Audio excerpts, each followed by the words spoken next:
الله أكبر.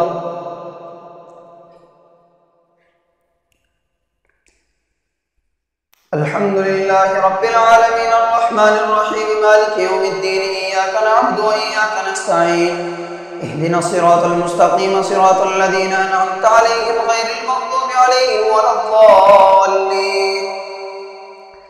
يا أيها الذين آمنوا ما لكم إذا قيل لكم انفروا في سبيل الله اثاقلتم إلى الأرض أرضيتم بالحياة الدنيا من الآخرة فما متاع الحياة الدنيا في الآخرة إلا قليل إلا تنفروا يعذبكم عذابا أليما ويستبدل قوما غيركم ولا تضروه شيئا والله على كل شيء قدير. إلا تنصروه فقد نصره الله إذ أخرجه الذين كفروا ثاني اثنين إذ هما في الغار إذ يقول لصاحبه لا تحزن إن الله معنا فأنزل الله سكينته عليه وأيده بجنود لم تروها وجعل كلمة الذين كفروا السفلى وكلمة الله هي العليا والله عزيز حكيم. انفروا خفافا وثقالا وجاهدوا بأموالكم وأنفسكم في سبيل الله ذلكم خير لكم إن كنتم تعلمون.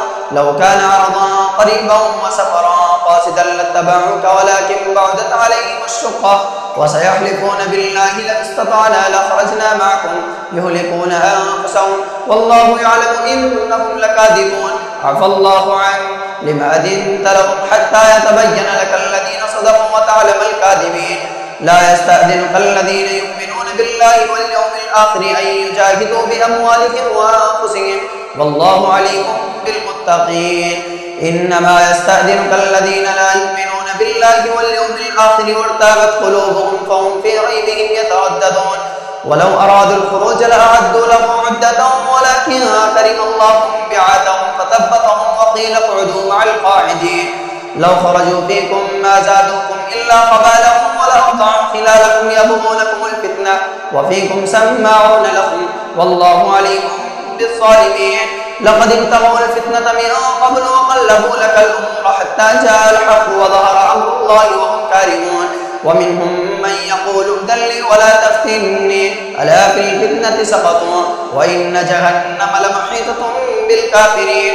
إن تصبك حسنة تسؤهم وإن تصبك مصيبة يقولوا قد أخذنا أمرنا من قبل ويتولوا وهم فرحون.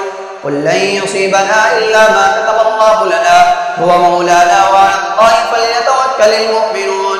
قل هل تربصون بنا إلا إحدى الحسنيين ونحن نتربص بكم أن يصيبكم الله بعذاب من عنده أو بأيدينا فتربصوا إنا معكم متربصون.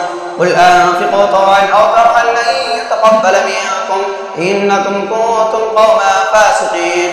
وما منعهم أن تقبل منهم نفقاتهم إلا أنهم كفروا بالله وبرسوله ولا يأتون الصلاة إلا وهم كسالى ولا ينفقون إلا وهم كارهون. فلا تعجبك أموالهم ولا أولادهم إنما يريد الله ليعذبهم بها في الحياة الدنيا وتزهق أنفسهم وهم كافرون. ويحلفون بالله إنهم لمنكم وما هم منكم ولكنهم قوم يفرقون. لو يجدون ملجأ أو مغارات أو مدخلا لولوا إليه وهم يجمعون. ومنهم من يلمسك في الصدقات فإن أعطوا منها رضوا وإن لم يعطوا منها إذا هم يسخطون. ولو أنهم رضوا ما آتاهم الله ورسوله وقالوا حسبنا الله سيؤتينا الله من فضله ورسوله إنا إلى الله راغبون.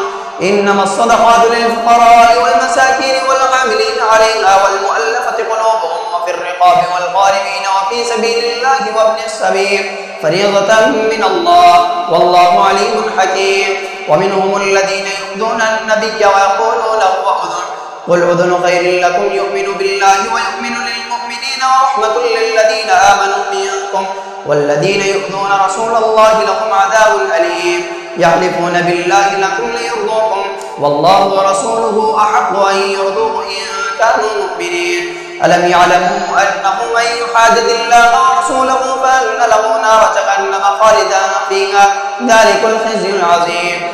يحذر المنافقون أن تنزل عليهم سورة تنبئهم بما في قلوبهم قل استهزئوا إن الله مخرج ما تحذرون. ولئن سألتهم ليقولن إنما كنا نخوض ونلعب أبالله وآياته ورسوله كنتم تستهزئون لا تعتذروا قد كفرتم بعد إيمانكم إن نعفو عن طائفة منكم نعذب طائفة بأنهم كانوا